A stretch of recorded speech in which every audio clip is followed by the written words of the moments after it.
bonus reading for May the 6th to May the 7th. Water signs, your cards are the Hangman, the Strength card, and the Four of Wands.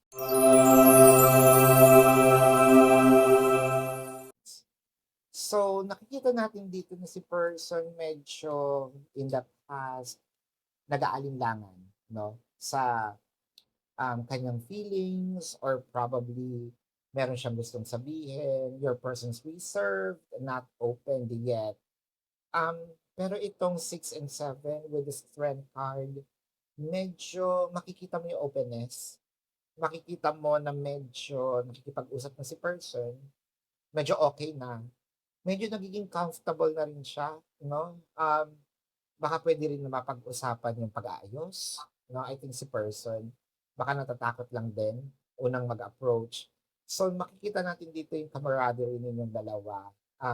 Strong foundation naman, para manunumbalik din kung paano kayo dati, no? Nagsimula. Or doon naman sa nagsisimula pa lang, mas magiging deeper, no? Itong inyong connection. Parang hindi na siya confused dito sa relationship na ito. This is your bonus reading, water signs, for May the 6th to May the 7th. My name is Daphne, but spirit calls me back.